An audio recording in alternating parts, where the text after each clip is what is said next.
আসসালামু আলাইকুম।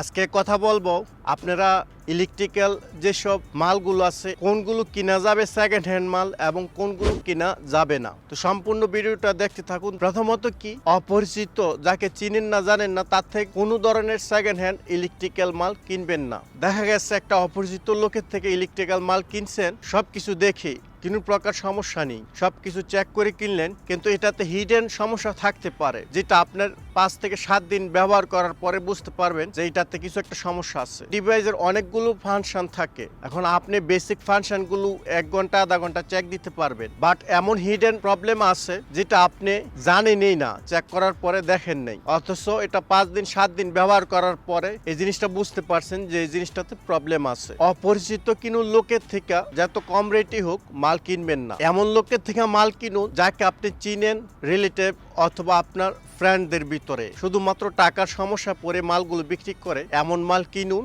এতে করে আপনি কখনো মালের ভিতর কি ভুগবেন না, খারাপ মাল পড়বে না। এরপরে যে বিষয়টা আসে, আপনি যদি কম্পিউটার কিনেন অথবা ক্যামেরা কিনেন অথবা আপনি মোবাইল কিনেন, সেক্ষেত্রে বহুত বছর আগের পুরনো মাল কিনবেন না। দেখা গেছে অনেক সময় আপনি একটা কম্পিউটার কিনলেন ইন্টেলের কোরাই 7 সেকেন্ড জেন, আজ থেকে 18-20 বছর আগে ফার্স্ট জেনারেশন সেকেন্ড জেনারেশন আসছে। এখন এই ধরনের যদি আপনি প্রসেসরওয়ালা কম্পিউটার কিনে নিয়ে আসেন, সেই ক্ষেত্রে কিন্তু আপনি এটার থেকে ভালো ফিউচার পাবেন না। কেন পাবেন না? আরো 20 বছর আগের যে মালটা তার থেকে 20 বছর পরে আরো অনেক টেকনোলজি উন্নত হয়েছে। সেই ক্ষেত্রে আপনি কি করতে হবে, এখন তো 13 জেন 14 জেন চলে আসতেছে, একটা কোরাই 3 13 জেনারেশন যে পারফরমেন্স দিবে তার চেয়েও খারাপ পারফরমেন্স দিবে core i 7 first gen second gen. তার মানে লেটেস্ট যদি যেসব মালগুলো আছে, আপনি যার থেকে মাল কিনুন, ফ্রেন্ডের থেকে বা রিলেটিভ কার থেকে, দেখবেন মালটা কত বছর আগের, ফার্স্ট জেন অথবা সেকেন্ড জেন যদি হয়ে কোরাই 7 হয় 5 হয়, সেক্ষেত্রেও কিনবেন না। কারণ তার থেকে ভালো পারফরমেন্স দিবে কোরাই 3 12 জেন 13 জেন 14 জেন এইসব প্রসেসর। কেননা 20 বছর আরো উন্নত করা হয়েছে প্রসেসরে, হোক সেটা প্রফেশনাল। কোরাই 3 থেকে কোরাই 7 অনেক প্রফেশনাল, কিন্তু আপনি যদি কোরাই 7ও কিনেন, সেক্ষেত্রে 12 13 14 জেন এইসব প্রসেসর দেখে কিনুন। লেটেস্ট যেসব প্রসেসর আছে সেখানে ভালো ফিউচার এড থাকবে, যেহেতু টেকনোলজি অনেক আপগ্রেড হয়েছে। ধরুন একটা ক্যামেরা কিনবেন, এখন 60D ডাবল সংখ্যা এখানে, তার মানে সেমি প্রফেশনাল ক্যামেরা। 80D এগুলো হচ্ছে সেমি প্রফেশনাল ক্যামেরা।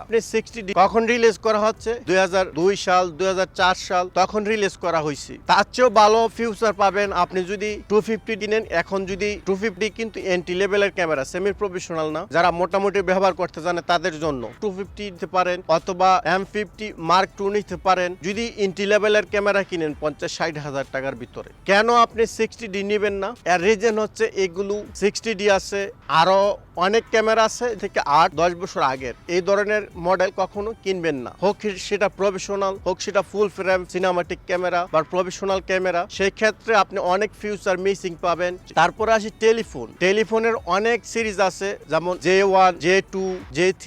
তারপরে আগে অনেক ডুস মোবাইল দেখছি যেগুলো বহুত আগের, 2002 সালের 3 সালের 4 সালের, এগুলো মার্কেটে রিলিজ করা হয়েছে।